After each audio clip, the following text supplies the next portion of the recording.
a child, did you expect to be a composer?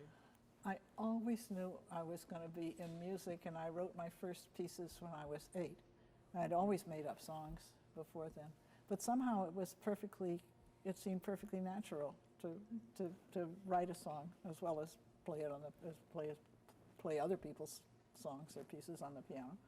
Why shouldn't I write one? So it always, nobody had to explain it to me or something or other. I just did it. Did anyone in particular ever inspire you to write songs or compose? I had a wonderful family, I must say. Both my parents were business people. Mother was a teacher. She was a marvelous teacher. But neither one of them had ever even had piano lessons. But they were very active in church, and we sang all kind of what I call home songs, Stephen Foster and cowboy songs and things like that. And so we all sang lots and lots of songs because there weren't the recordings that you all have now, you know, and even we had radio. My mother was sure that radio was going to be the absolute end of us. It was just terrible. We were limited to 15 minutes a day was all we could listen to. See, world changes as it goes on. But so we were always singing. We took long car trips, and we were singing the whole way in the car. And I remember being so delighted when I could hold an alto part against the melody. And then again when we could sing around and keep different parts going in the car just with us. So I was with a family that encouraged me all the way.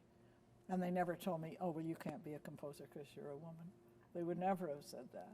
And so I never believed that. I mean, I always thought I can write music. And so my father said a wonderful thing to me that I think should be over the door of every conservatory in this country. He said, it's all right if you want to write music, but you've got to find a way to support yourself, because you can't count on supporting yourself through writing music, which is absolutely true.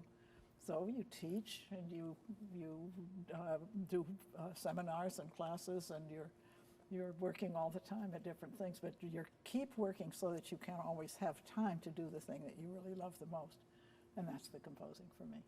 What was the name of your first published composition? The first really published one would have been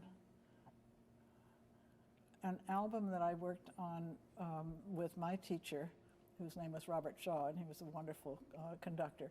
And the first one that he hired me to do some pieces for was Easter hymns and carols, and so it was a whole set of some Easter songs that you all would sing in church. But I had to go to the library and do a lot of research and find folk songs, and I found that absolutely fascinating. I just loved doing that.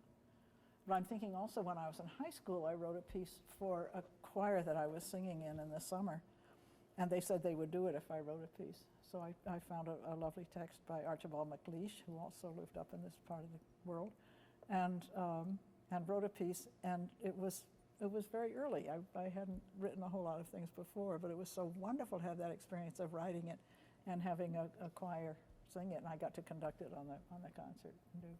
So I kind of had a whole lot of experiences that led me to want to keep doing it, to keep learning more.